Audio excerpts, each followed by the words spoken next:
Let's see.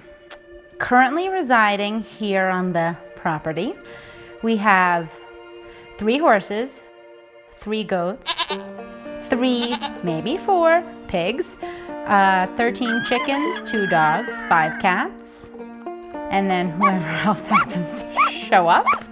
So I think right now there's actually like 8 dogs here, maybe 9. Sometimes it's 15. I don't know. Oh, and there's some kittens in the bathtub. Why do I do this? I don't know. I really think like when you're in the thick of it, like the answer to why like isn't always there. I can do it and I can care for them, and I don't want to have 25 dogs because that's not like a responsible way to do it. But if I can provide like a spot for someone to hang out until they can find like a home that will love them, then that's great. My background has always been with animals. I have, for the most part, always been a vet tech in some capacity. I started working with wildlife in Africa, and then I ended up out here in the wild, wild west. And, you know, there's a lot you see. Some people provide like the gold standard for their pet. They're willing to spend thousands of dollars, and they're able to spend thousands of dollars. But for the most part, I see, you know, day-to-day people who are willing to spend as much as they are able for their pets. I think at the end of the day, pets are expensive.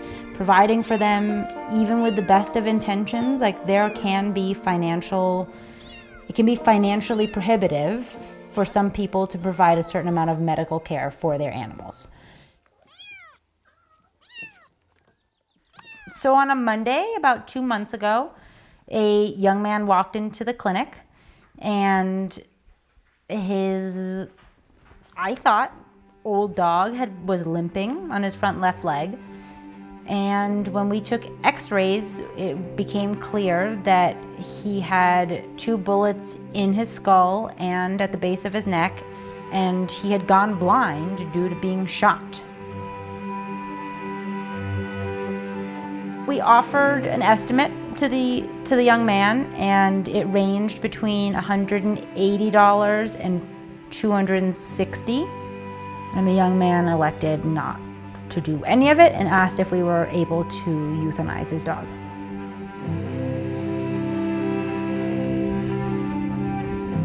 Bullet was only 1.5 years old, and I knew that he deserved a second chance and an opportunity to thrive. I offered to take on his care to see if we could help him. Do you just want to hang close to me?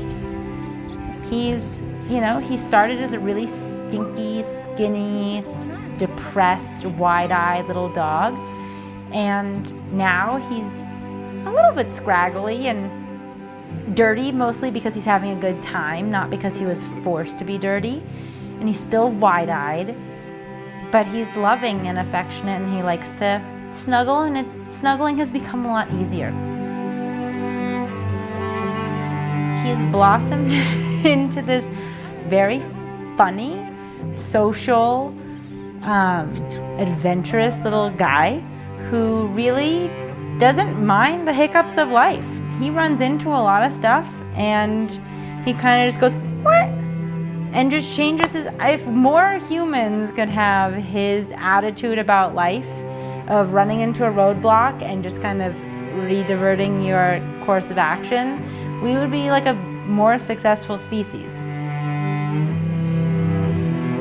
He handles challenges well, and he plays well with other dogs, and he's really loving to people, which is surprising, because if I were him, I would eat every single one of us. He's really just a great dog that deserves a chance at whatever his life has to be. He's only 1 year old, so he has a whole long road ahead of him of adventures and hiking and playing and love and affection, and this one defining moment of his life of being shot shouldn't be the end for him. It should be the beginning of a new life and a new whatever it is that holds, the future for him.